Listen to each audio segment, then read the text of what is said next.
Yeah, Tribal Mafia. Uh-huh.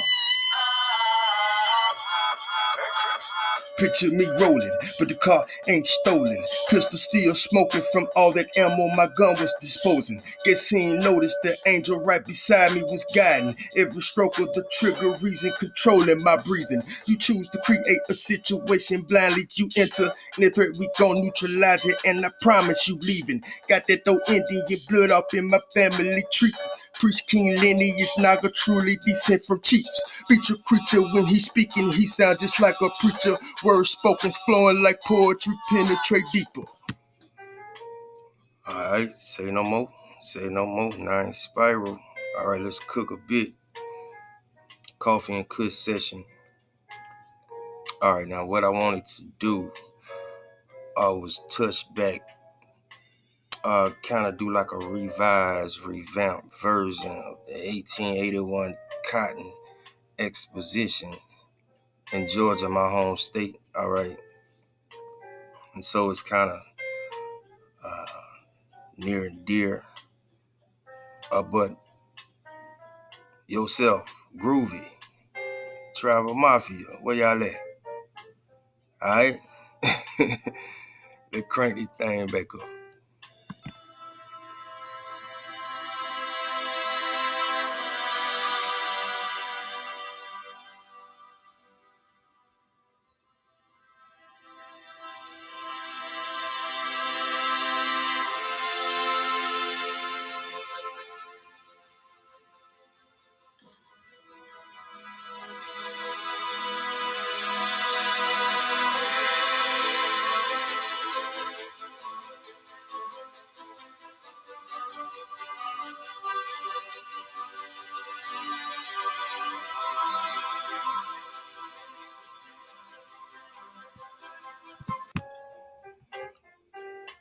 All right, we're gonna kind of get into this joker right here.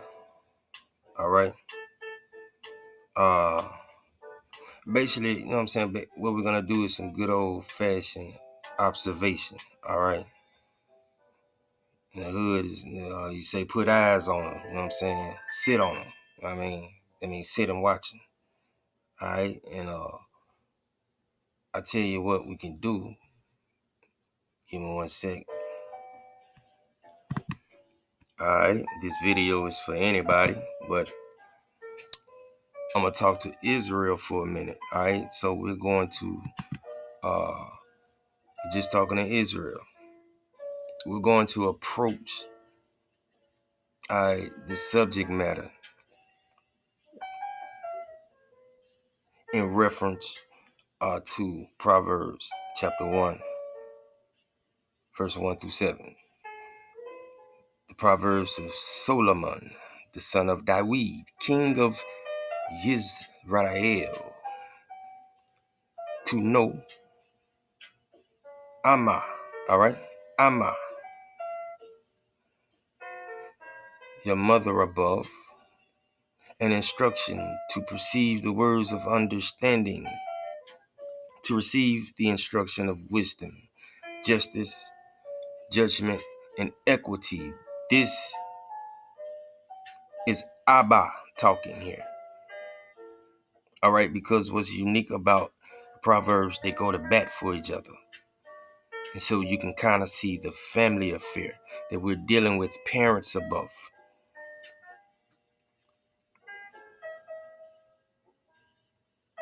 To give to the prudence, to the simple, to the young man, knowledge and discretion. You wonder why you're wiser than the older people in your family, huh? A wise man will hear and increase learning. I will say it again. A wise man will hear and increase learning. And a man of understanding will obtain wise counsel to understand a proverb and an enigma. And an enigma, all right? The words of the wise and their riddles. What's the conclusion of the matter? The fear of the Most High, your parents above, is the beginning of knowledge, but fools despise wisdom and instruction. Mm-hmm. Mm-hmm.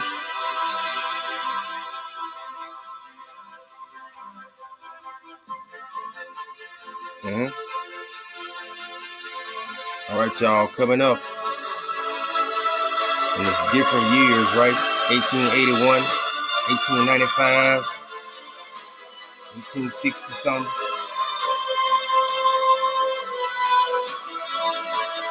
Not only in Georgia, but in Texas and Louisiana, called cotton expositions, huh? We wonder why cotton. We're gonna find out why.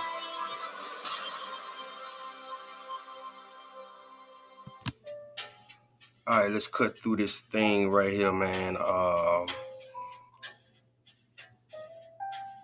One of the keys to understanding these cotton expositions, you know what I'm saying? I'm sitting there wondering why cotton. Why y'all naming these expositions, these world fairs, in the southern region, cotton exposition? So it must be about the cotton, right? Another key is to understanding this joker right here. All right, and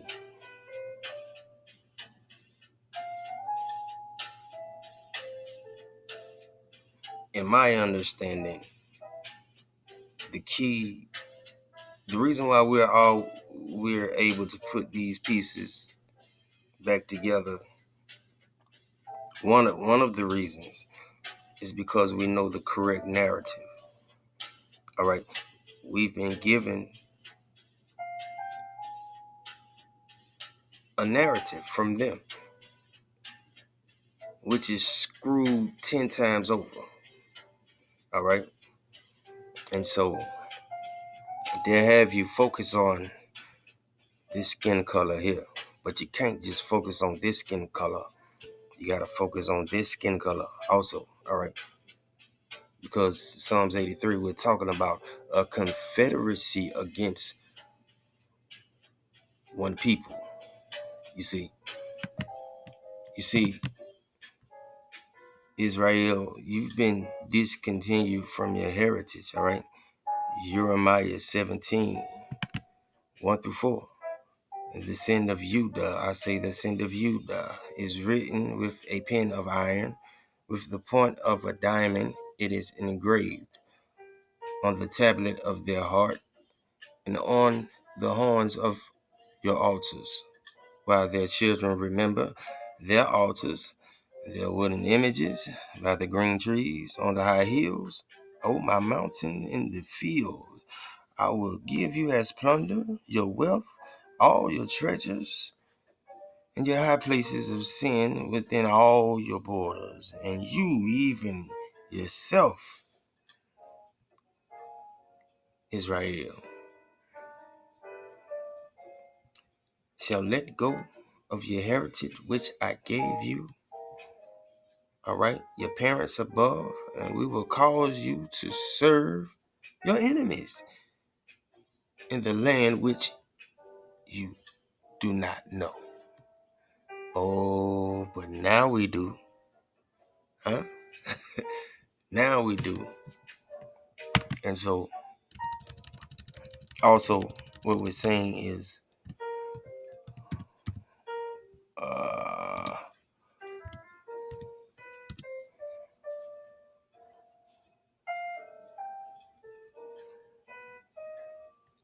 oh shit.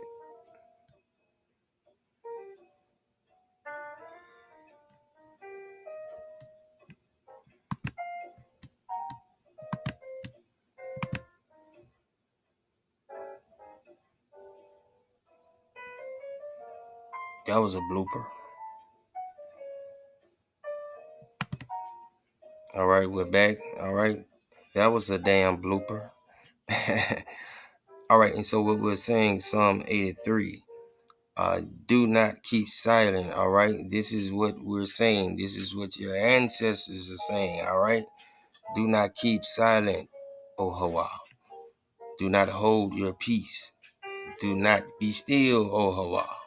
For behold, your enemies and ours make atonement, and those who hate you have lifted up their head. They have taken crafty counsel against your people, Israel, and consulted together against your sheltered ones. They have said, come, let us cut them off from being a nation. You see that? Even you yourself will be discontinued from your heritage, Israel, that the name of Israel may be remembered no more. For they have consulted together with one consent, for they form a confederacy against you, the tents of who? King James, black air King James, you know, all right, melanated old ish, male, all right, the Moabites,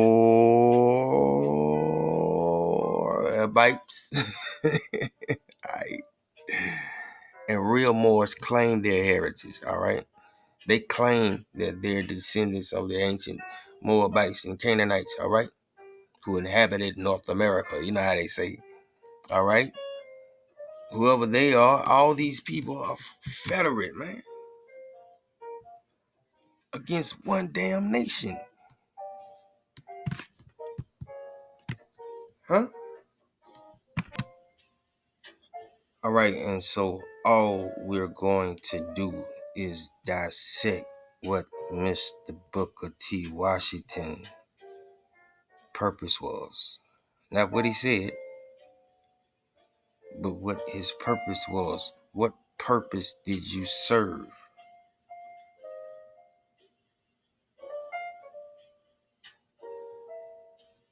Let's rock.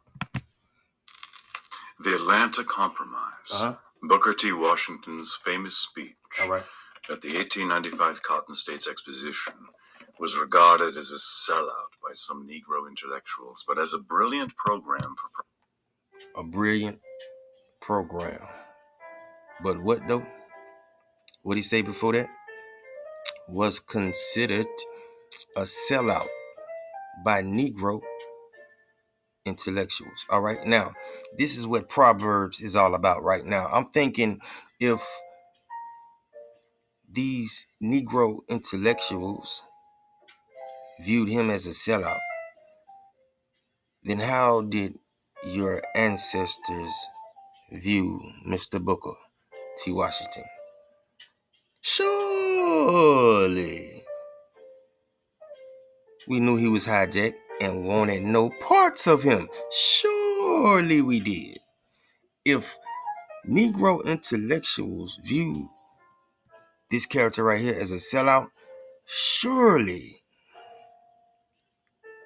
your ancestors thought worse. All right? This is deeper than what you think it is. This is about cotton and rewriting history. All right, let's go. Progress by most whites. Either way, it made the educator into a celebrity overnight. Roger M. Who creates celebrities overnight, huh? Hollywood. All right? The controllers, whatever you want to call them. Who put politicians in position, huh? Government. All right? You see what's going on? He's a ball player. Just like Martin Luther. Just like Malcolm Little. You see, they always got to give you two. They gave you two then. They got to give you the old Hegelian dialectic, all right? And that's word to UB News. They got to give you two. They gave you who? W.E.B. Du Bois. He want to take you back to Africa. All right? I'm about to knock over my lamp. This is near and dear to me. Du Bois want to take us back to Africa. This Negro want to do what? Let's find out. All right. Williams, Time Magazine bureau chief in Atlanta. The Cotton States and International Exposition opened in Atlanta on a bright September day in 1895. The city's premier event since the close of the Civil War. It attracted exhibits from around the world and visitors from around the nation. It was a colorful exhibition and a glorious tribute to Atlanta's rise from the ruins of war, and one part of it, a speech by Booker T. Washington. What war, man? You talking about the Indian Wars?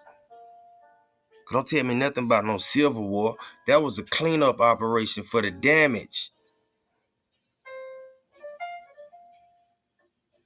The whole North America and South. All right? Was recovering from a catastrophe. A catastrophe, all right? Let's break them down. Has achieved historical immortality. Washington's Cotton States Exposition speech, cheered loudly by both Negroes and whites, had a twin effect. It pushed Washington into the front rank of Negro leaders. You said what now? Say that one more time. One more time. All right, let go. Let's go. I said, let's cook. Winds of war, and one part of it, a speech by Booker T. Washington, has achieved historical immortality. Washington's Cotton States Exposition speech, cheered loudly by both Negroes and whites. Negroes and whites. Like them there?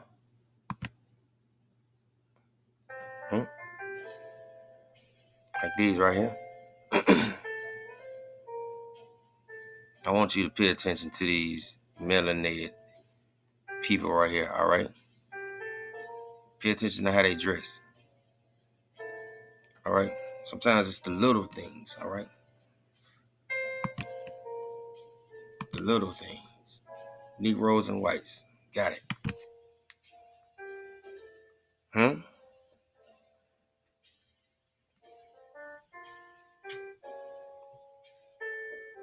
Damn, a lot of so-called well-dressed Negroes, huh? So he's talking to a lot of well-dressed Negroes, all right? And well-dressed white people. Interesting.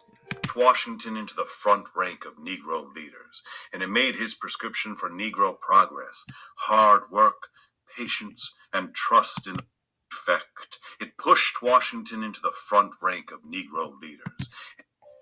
It pushed them, or did they put them there? Just saying. Huh? And it made his prescription for Negro progress, hard work, patience, and trust in the whites, a guiding force for a time in American race relations. From this, you know what I think this is about? Them sending Booker T. Washington to convince us to go into business with the so-called white man, huh? I'm gonna show you why I think that, all right? But just like I said earlier, if Negro intellectuals thought he was a sellout, what the hell did your ancestors think he was? All right. From the standpoints of popularity and influence, the speech was one of the greatest achievements of his career. Booker Taliaferro Washington. Don't that sound like a Edomite name? Taliaferro? I'm just saying. All right. It's rock. The principal of Tuskegee Normal and Industrial Institute was born in 1856 on a large plantation in Franklin County, Virginia. His father, he admitted candidly, was a white man. Oh, a what?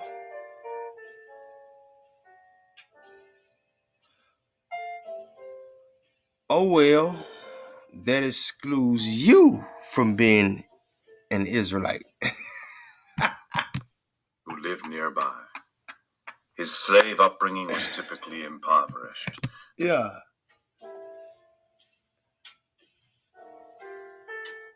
His daddy was a white man, but he was a slave.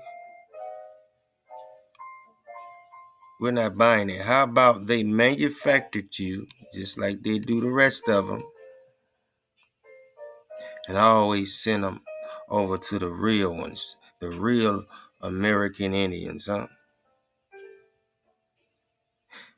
This was their method to try to get us to go into business with them, indentured servant.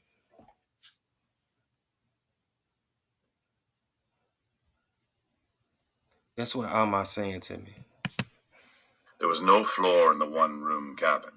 There were few clothes and little food and absolutely none of the amenities of life. Damn sure don't look like After emancipation, Washington's mother took the children to West Virginia. Life was better there, and somehow young Booker became, as he later put it, determined to secure an education at any cost. In 1872, he went to Hampton Institute, a leading Negro vocational school. He arrived with 50 cents in his pocket and immediately fell to dusting and sweeping a recitation. This is what kills me about these narratives, right? They always start off as so-called slaves, meager beginnings, not enough food, but yet then, who in the hell paid for all these? You went to damn near 3 schools. Who in the hell paid for that? Shit, to do that now, how much money that is? That shit costs. Who in the hell put you through school, sir?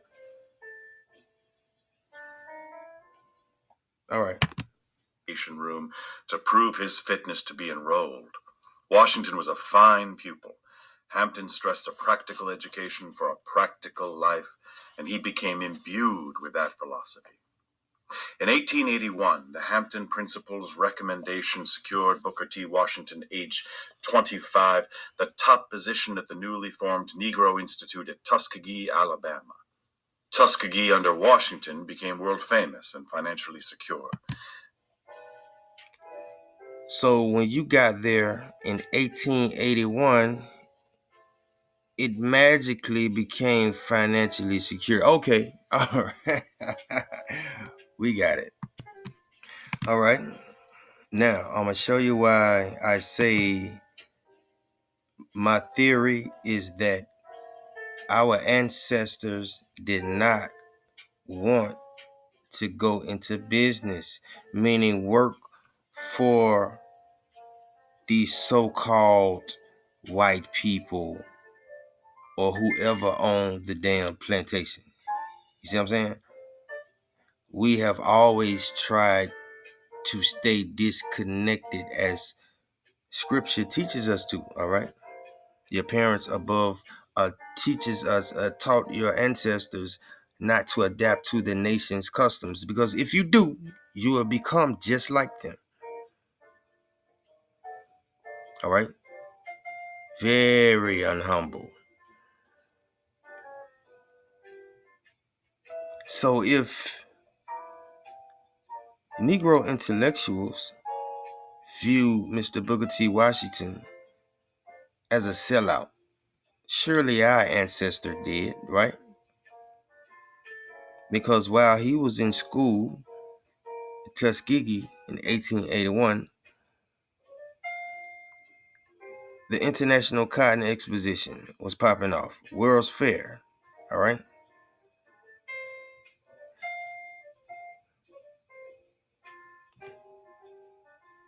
In my home city and state, I was born Southwest Atlanta, Georgia. I grew up with the likes of Goody Mob, Pat Sleepy Brown,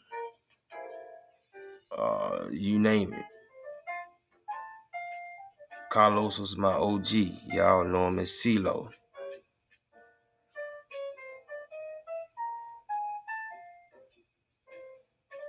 I'm gonna tell you a little thing about him. I heard Gipp say this on the podcast. He was a knockout king. I done seen CeeLo knock out about 3-4 motherfuckers huge. All right. All right, but back to it.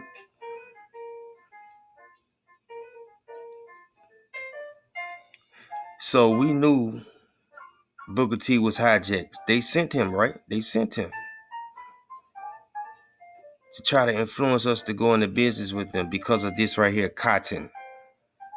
We knew how to manufacture it, all right? We knew how to manufacture it.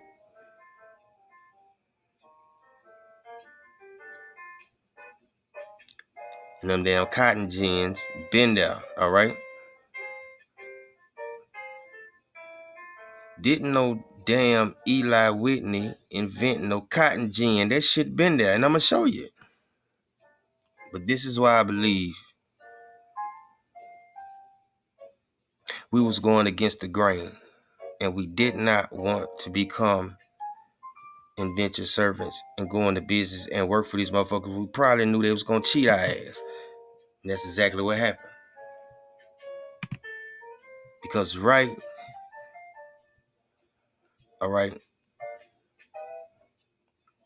right after that World Fair opened up, all right, this what happened the year after, 1881. Number of lynchings in the U.S. by state and race, 1882 to 1968. Get a load of this. Watch this. Cotton State, Cotton State, Cotton State, Cotton State, Cotton State, huh?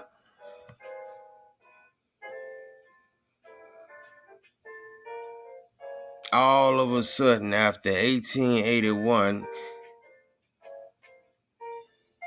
y'all go to lynching and running the so-called Negro off their land. You see that? They did that now. Keep my part context. Let's go. And as was mentioned yesterday, that this part of Atlanta was once part of the Cherokee Nation. You know, in the 1830s, we had Indian removal, right, inside the United States.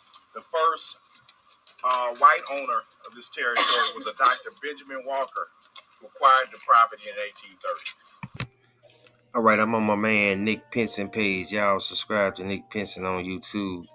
Wonderful channel. All right. Now, Nick, what they have now?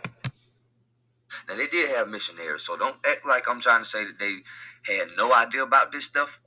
They did have missionaries that went out there and tried to go look, and surveyors that surveyed and stuff like that. That's how they learned information about us. Those missionaries, those same Bible-thumping people that come out here, the Jehovah's Witness and people like that come out to your door, that's what they had. Facts. You know?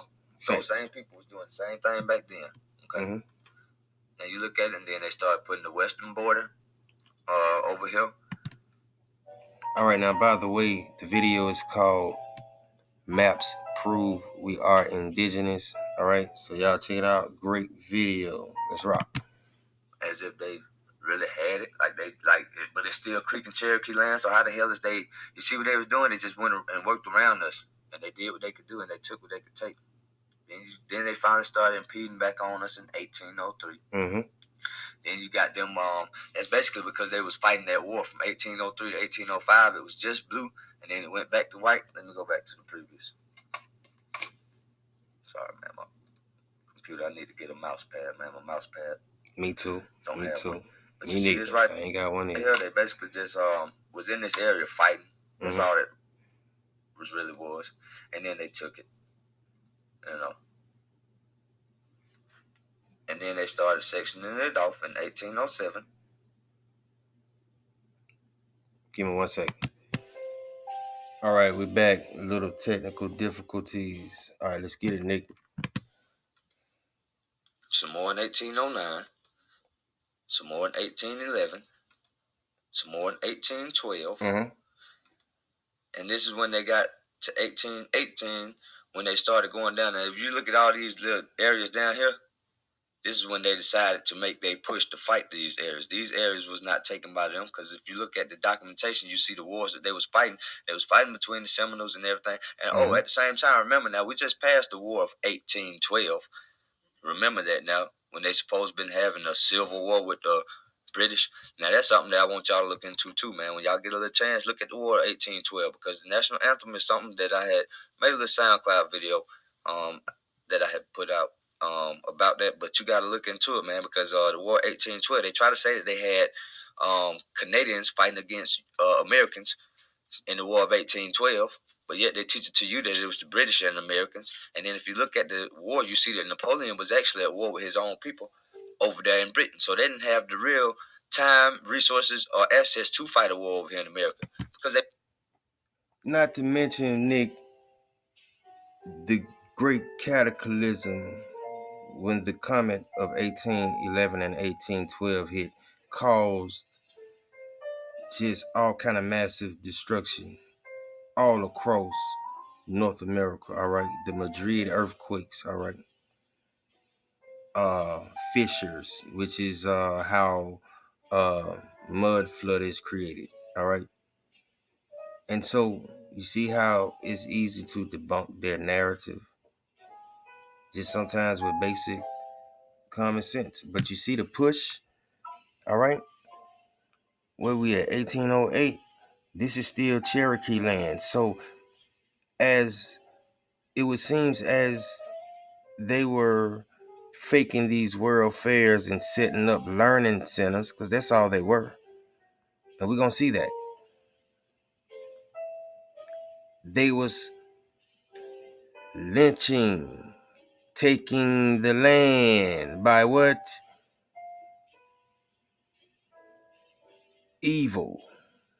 Evilness. That's how they took it. Lynching. All right? Right after the damn Cotton Exposition opened up. Look here, Booker T, man, we need you to go down there and link us in. We need that area, man. And we need them, man. We need them to work for us. Go in there and make it happen, You know, the same shit that they give, like I said, your Martins and stuff, your Malcolms. They always got to give you somebody. Your ancestors wasn't with that shit, and we're looking at it. They was taking the land as they pushed what? Westward. All right. Because they weren't really fighting a war over here in America. This is just their other empire. That's all it really is. They was fighting a war over there with the black people over there in Great Britain. That's why they was over there. You know. Where we at right here? But the thing about it is 1821, y'all. I actually found them still creep. In 1840. I found my family on the first censuses that they had, because they didn't have these censuses made by then. Like I told y'all now, these was a little bit behind. So it really around 1830 is when I actually found that they got to my people. 1830, huh? To that time, man. The history, like if you go in, that they already had this land. So, excuse me. 1825, y'all. Now it's 1825 now. To y'all, like all of this had already. Mother's family is creep. 1826, and it's a great video. I just wanted to get to 1830. Like I said, the more and more I stay on the computer, the more they send all, kind of angles at me. All right. But great video. Y'all check them out. 1831, y'all. So now you see why they were able to set up that World Fair. All right.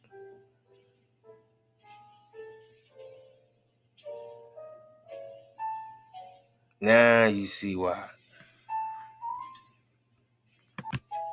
All right, great video. The Curamio dropped today, y'all. All right, Curamio, talk to him, man. I'm trying to talk to him. Furthermore, as the coast tribes dwindled, they were compelled to associate and intermarry with the Negroes. Dodge the hijack. Many of these tribes or tribal people are so-called Negroes. Facts are. And look how they try to explain this. They say until they finally lost their identity, they disappeared, the Indians went extinct. and were classed with that race. So they were discontinued from their heritage, just as scripture says, all right? And so a confederacy was formed against them to cut them off from being a nation, that the name of Israel may be no more, like it says in scripture. Let's rock out. They became Negroes, the Indians, copper-colored tribes, so that a considerable proportion of the blood of the Southern Negroes Smithsonian, is y'all, unquestionably Indian. Again, guys, listen up. So that a considerable proportion of the blood of the Southern Negroes is unquestionably Indian. All right? So how did we get to this? Because they were trying to explain why so-called Negroes would know American indigenous folklore and mythology, oral traditions. You see that? And so they gonna tell you subliminally. Ain't that some shit? Appreciate that, Ark, man. You're doing a great job. I salute. All right, let's hear some real spill about what happened. Let's hear from a Gentile's point of view. How about that? All right. You would not believe some of these pictures. This was the International Exposition of Cotton in Atlanta, 1885, known. And at first, it might look somewhat fairly normal. But as we proceed, we start to begin to see electricity and advanced machinery, and then huge granite structures all over the place. Train stations, grand columns, pillars, statues. Wow. All right, Con, let's take a look. All right. Some of these pictures are small. I didn't have time to, you know what I'm saying, doctor them up. Some of them I did. But if you can see this on the screen, just look out the overall layout, all right? And they want us to believe they did all this right here. All right? Some of them I can't blow up. I don't know why. I don't know what's going on with that. All right, just look at these buildings, man. Look at the layout. All right, and these were affairs. These are pictures from 1881. And I think it was one in 1884 or something like that. Then one in 1895. I think that's the one Mr. Washington spoke at. All right, but that's kind of strange to me that they had several in Georgia, the same location, Piedmont Park.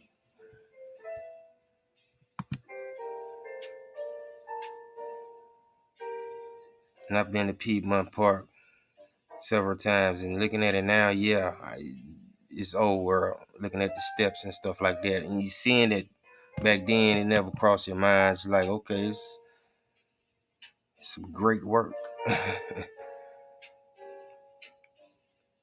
All right, in the late 1800s, fairs and expositions were an important way for cities to attract visitors. How? Y'all just went to war with each other in 1865, Civil War? And now y'all here, y'all acting like y'all don't know each other. That's strange to me. Anyway,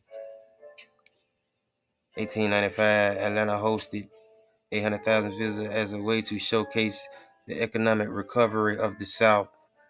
That's bullshit. In which cotton played a huge role. See that cotton exhibition in Georgia, Bama, Louisiana, New Orleans, Texas. All right, it was all about the cotton, and we were the only ones that could mass produce like that. That's why they sent your boy. All right. But eventually, you think we under these curses, all right? And so in my mind, it would have came to the point of time where it's like, you know what? We can't beat them. All right. For crying out loud, they were taking shotguns and putting it in your and walking household, Negro household, put the shotgun into 11 or 12-year-old, 13, 14-year-old boy mouth and pulling the trigger. All because somebody said he looked at a white woman. You see, that type of shit. That's what we had to deal with.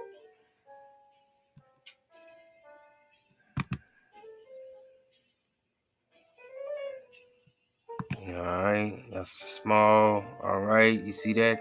Y'all want us to believe that y'all did all this gardening and shit, but y'all was riding around in horse and buggy. But y'all, you see how perfect garden? Y'all was some hell of a gardeners. Hell of a gardeners. That's all I got to say. To be horse and buggy people. You see how this planet? Y'all was some hell of a gardeners, man. Nah, y'all, yeah, then who? True Green. Y'all ain't got nothing on True Green. True Green ain't got nothing on y'all. All right. They even had a damn Negro building. And who are these well-dressed Negroes standing in front of this Negro building? I would suggest that they're not Indian.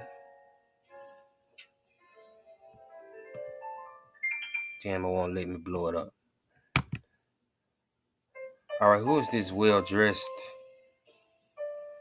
melanated woman? Because in my mind, all right, because this is how the indentured servants dressed right here.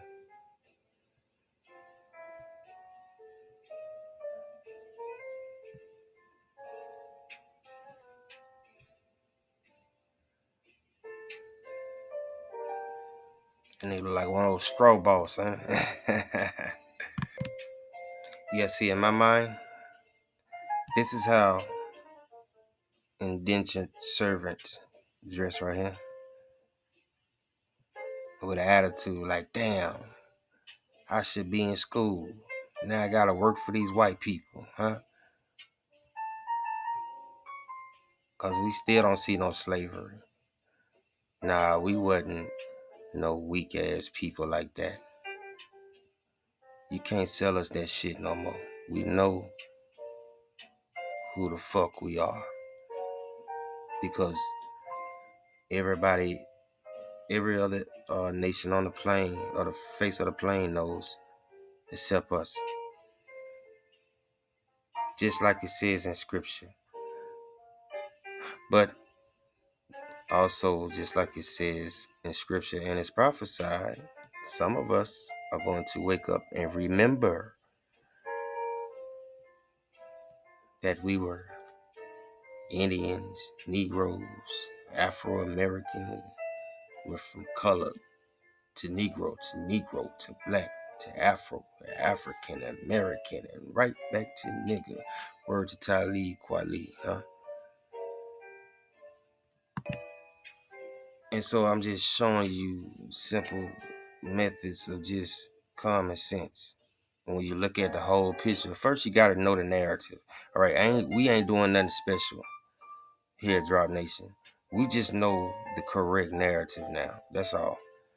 Then you can put the pieces back together. But these right here is how indentured servants dressed. And so you see the rewriting of history. Carrick, could you kindly bend down and let Miss Sally Mae crawl up on your back so we can take a picture?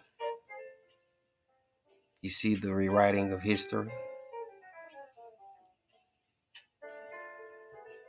Because they was po too. All right? They was po too.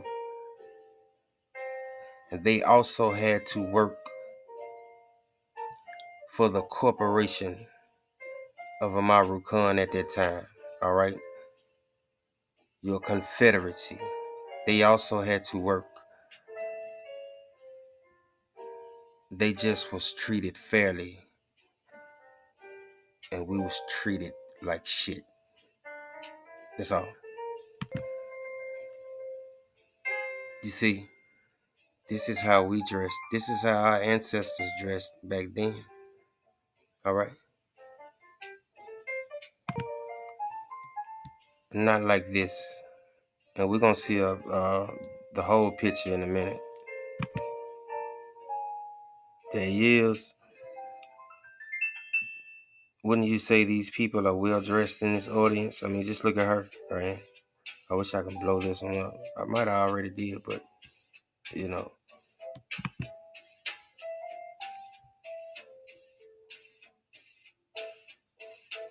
Give me 1 second. All right. Kind of like these folks right here. All right, now, magnificent building. All right, we're going to get some better pictures.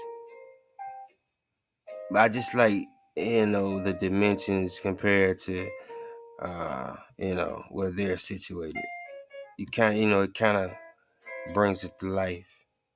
You see, they did not build this right here, not the horse and buggy people. All right, now, this is what I'm saying, all right? These were learning centers. All right, you see all these pictures and stuff like that? How they're rearranged. It's sort of like a museum, all right? You go to the museum, what happens? You learn things, all right? And so these was no more than teaching centers for the newcomers, all right?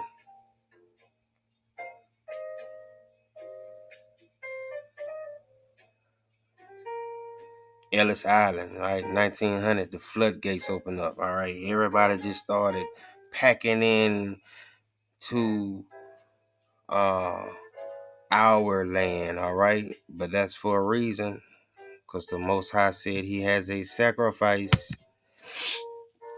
All right, now this is the same melanated female, all right? Here's another one, all right? They're not indentured servants. Most likely to me, they would have to be part of that confederacy in Psalms 83. Who? Edom. It's easy. You can easy to tell Edom. They just in hiding, all right, in these days and time. But you got to start pointing the elbows at them, all right? Kind of, you know what I'm saying? Point that elbow. I see your Al Sharp, man. I see you, Jesse. All right. Andy Young, I see you. All right, now, how come all of these world fairs, these complexes, if you will, seem to have an electricity building? Because that's how the machinery ran. All right? Easy. Can I blow this up? Nope. Yeah, I can. Nice, nice. Look at this dome, man. All right? And this one downtown, all right? Just like this one, bigger. But top, the top is gold. Real gold at that.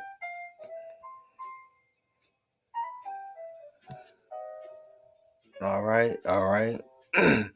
Not as extravagant as you would say, let's say 1893 Chicago World Fair or the St. Louis.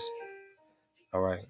But you got to think Georgia is very wooded forest. The forestry is off the chain. All right, the foliage or what have you.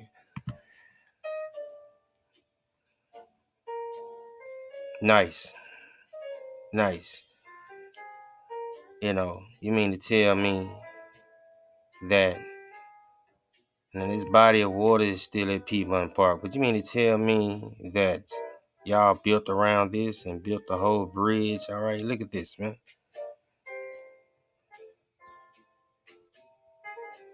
And so I've even thrown trains and railroad, you know what I'm saying? Railroads off the, I done threw that out the window.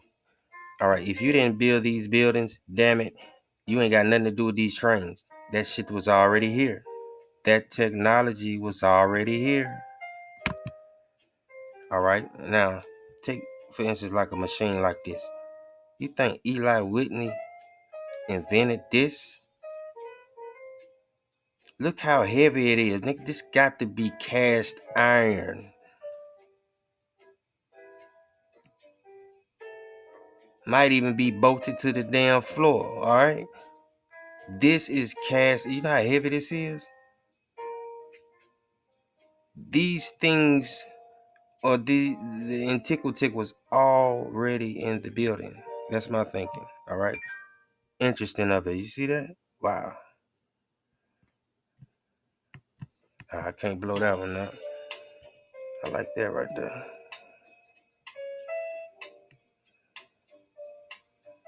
All right. Like I said, this is a conglomerate of pictures, but they're all at that the Cotton Exposition in Atlanta. All right, just different years, different time frames. All right, you see this? And I can see them building some shit like this. These two right here, maybe. Not this shit back here. Nah. All right, the well-dressed Negroes. You see that? Do they look like indentured servants? Damn, I wish I could blow that up. Nice, very nice attire you have there. That's how Edom is. If you look at the Charles V and pictures of the early black nobility, man, they loved them. There was some sharp sons now. There's some sharp son of a guns. And so ain't nothing changed.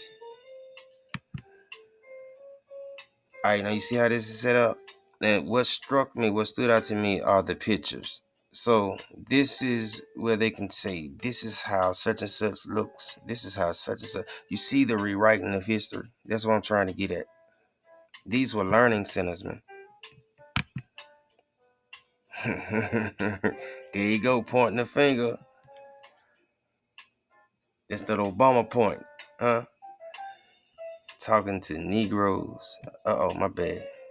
So-called Negroes that are well-dressed, that might be Edomites, and also well-dressed Caucasians.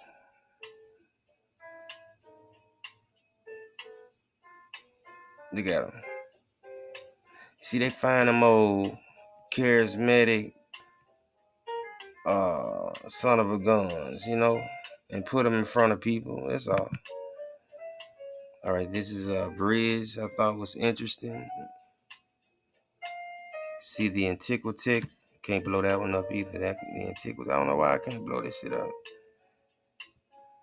All right, very nice indeed. All right. First of all, let's focus on this building right here. All right, here we go.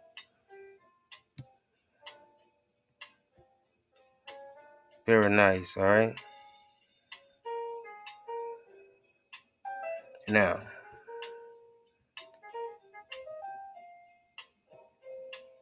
do you think he's qualified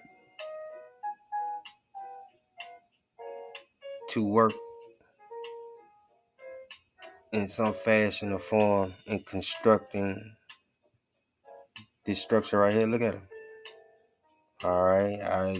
He could be a young man or an old man. I don't really know what that is right there. These look like they might be two young men. All right. Hopefully. I hope they, but you see what I'm saying? The average man back then was what? 5'7", 5'8". And I love to see them with their legs crossed like that. You know what I'm saying? Because only older gentlemen do that, all right?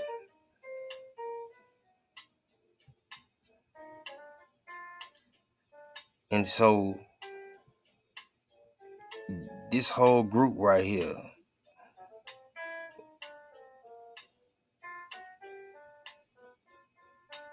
I just don't think that they're qualified to be cutting, lifting any of these stones, these heavy ass stones. Just look at them, huh? And I ain't talking about them, nothing like that. I'm just saying, physically, you know what I'm saying? Physical wise. All right, them cross legs looking a little suspect now, but just look at them.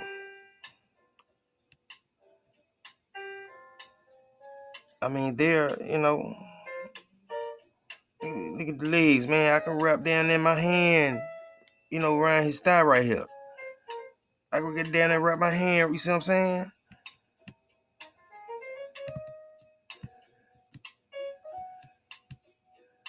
That's all I'm saying. All right, I thought this was interesting. These always end up seeming to be like armories. Supposedly, well, a lot of ammunition was kept, but they always look like these short little long castle-like things. All right, moving along. All right, this is the Pennsylvania exhibit, and this is a dead giveaway. If y'all setting up states at these world fairs to represent their state and show what they're about, ain't no way in hell y'all built these structures, because y'all acting like y'all don't know each other. Y'all right up on top of y'all acting like y'all don't know each other. Y'all just went to war in 1865, right? You mean tell me y'all don't know what's in Georgia and Georgia don't know what's up in Pennsylvania? I find that very, very peculiar. Beautiful, beautiful engraving.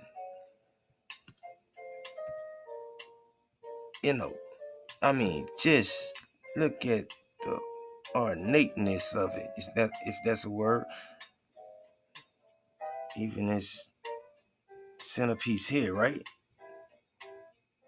Wow.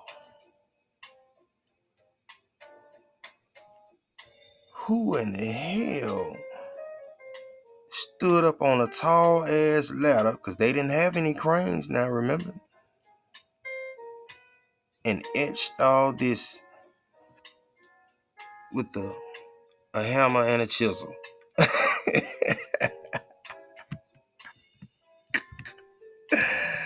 All right, who did it? Huh? Which one of these gentlemen did it?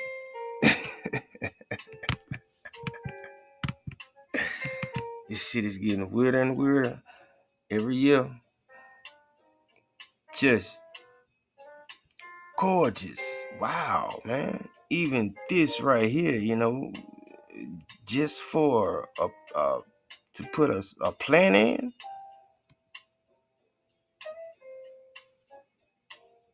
This the type of pottery I was making back then. Yo.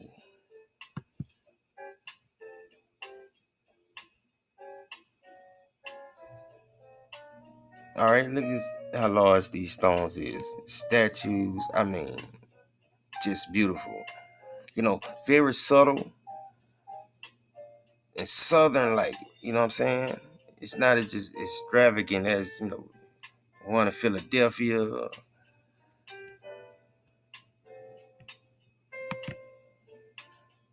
But indeed,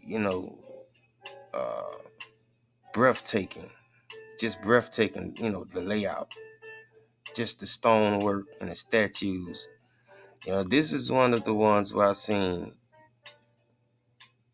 a good number of statues that this is I think I might thumbnail this one. That's dope. All these statues, right? All right, now I ain't saying it got anything, 1893. Chicago warfare just blows, my mind, but very nice coming out of my city, all right? Nah, I think I'm going to put this one as the thumbnail. Just beautiful, all right? Wow.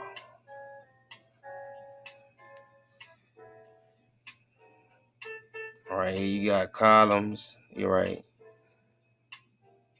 How did they make these columns like that back then? Those scrawny men, right?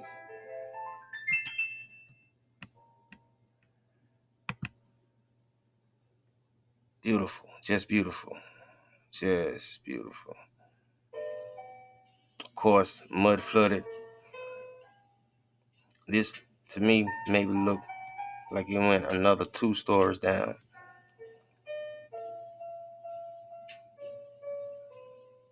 Love the port windows, all right? Porter windows or whatever. Getting my John Levi on, y'all. All right, see California exhibit. Like, that's so odd to me. Y'all just fought it out.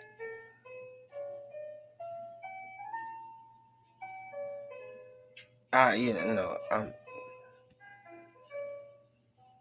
beautiful structure. Beautiful structure right here. I mean, just look at the statues, right?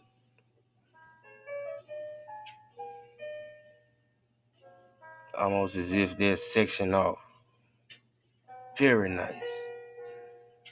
Yeah, I thought this needed a second look.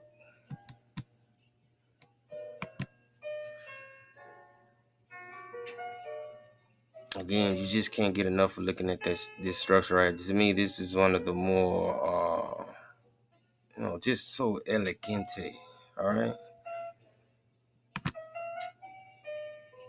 This looks like the energy building. Again, how were those machines, how were they going to run, all right? Very unique building, all right? The diversity at this 1881 or 1895 World's Fair or whatever, all right?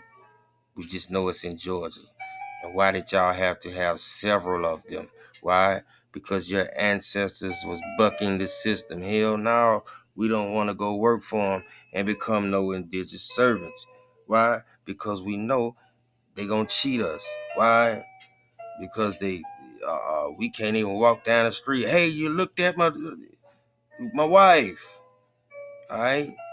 The lynching, man. The lynching, I showed you the numbers. What a unique building. Look at the stone cut. All right, just look at the stone cut in this right here. Who could cut such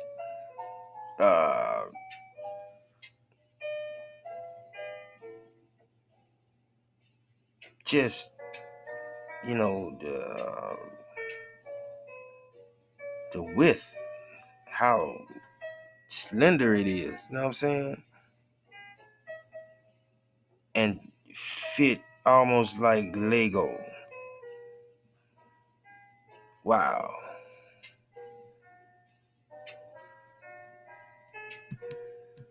Wow. All right. And so we know that they couldn't have done it. All right. My thing is, who in the hell brought this machine inside? Look how it runs in the ground. You would just have to know that this machine came with the damn building. And they just posted signs all over it. That's all. Look at the machine now. Look at it. Don't quite know what it is, but you see how it sets in the ground right here? You see that?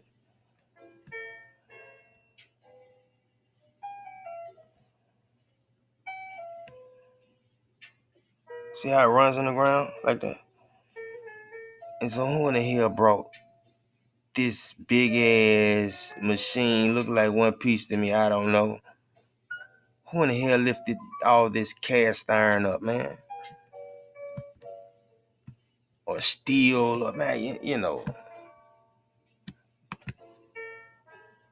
I ain't got that much time. Probably need to hurry up, man. Very beautiful. As you see, they just post up flags and stuff. Again, there was some hell of a gardeners back then. Look at this, man. True green ain't got shit on them. I'm sorry. Ah, yes. Corn is king. All right. I thought this was interesting, but this was at the New Orleans 1884 Cotton Exposition. All right.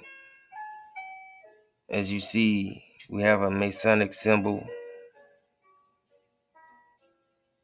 Just think about that Confederacy, right? Psalms 83. You see the crescent and star on the end, right?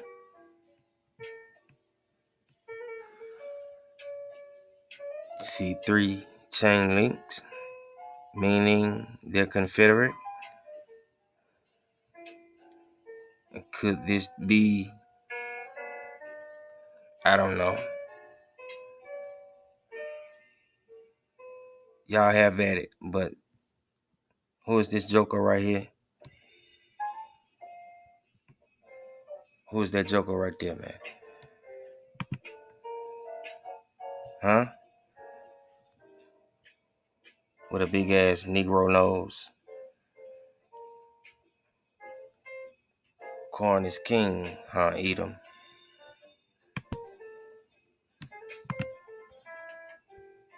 All right, man, this is all I could dig up on it.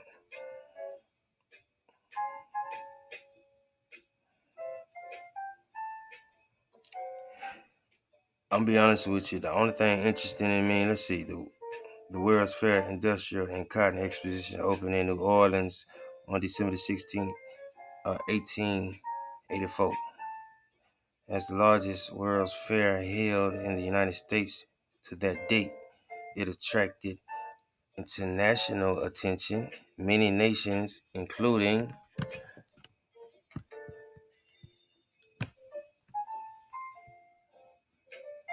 Edom, melanated Edom. All right? Because we're just talking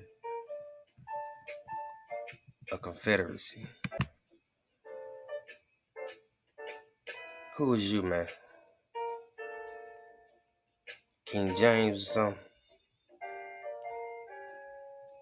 Who you, King Charles' uncle or something? Who is you, man? All right. I'm going to go ahead and end it, man. Well over my limit. I thought this was interesting right here, all right?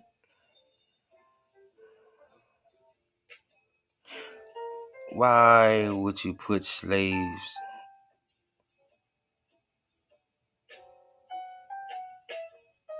on a $1 bill? If I'm not mistaken, I think this is Savannah, Georgia.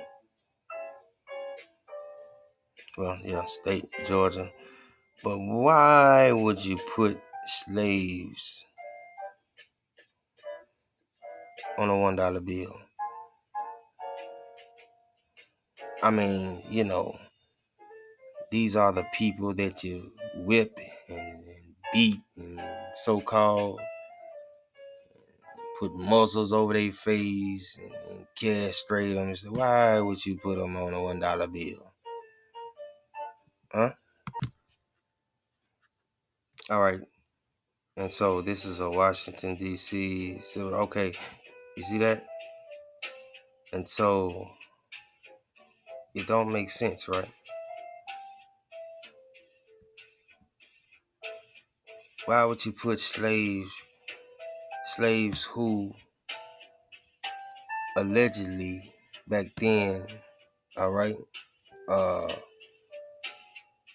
were 3/5 of what would be considered a human being. Why would you put them on money, man? That's all I'm saying, all right? It just don't make sense, man, to put slaves on a $1 bill making Georgia, huh? You only do shit like this when you're trying to convince or reassure somebody who's working for you, all right? I believe the correct terminology is indentured servant. Because keep in mind, if the intellectual Negro looked at Mr. Booker T. Washington as a race trader, surely we did. We thought worse of him. And we weren't trying to work or go into business. We wanted to stay separate, all right? And they tried all the way up until the civil rights movement to integrate you, all right?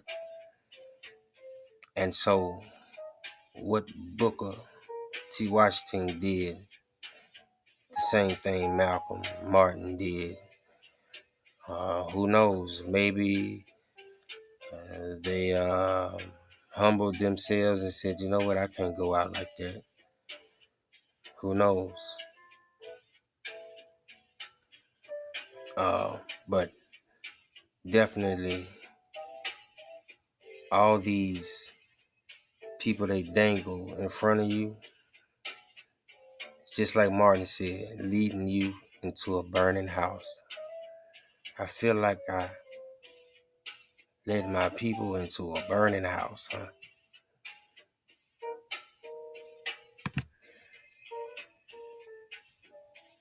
All right, man, I hope y'all enjoyed it. The real ones, you know, different look. 1881, Cotton Exposition, my home state, Georgia, my home city, Atlanta. All right, man, but before we go, leave you with Mr. James Hugo Johnston, all right? To the visitor in the South, the physical characteristics, Shalaki, of many Negro slaves or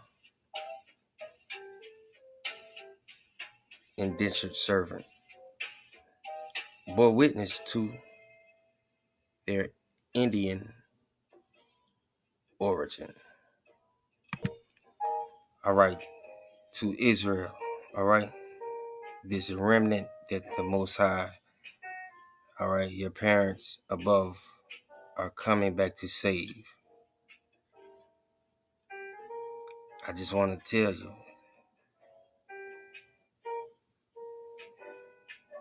he told the prophet, what prophet that was? Nahum, prophet Nahum. He said, watch and be utterly astounded, for I will work a work in your days in which you will not believe, though it were told to you, Israel. Huh? And for that we say, all praises, glory, and honor due to our Father and Mother above, the yin and yang. You can't have one without the other, all right? We say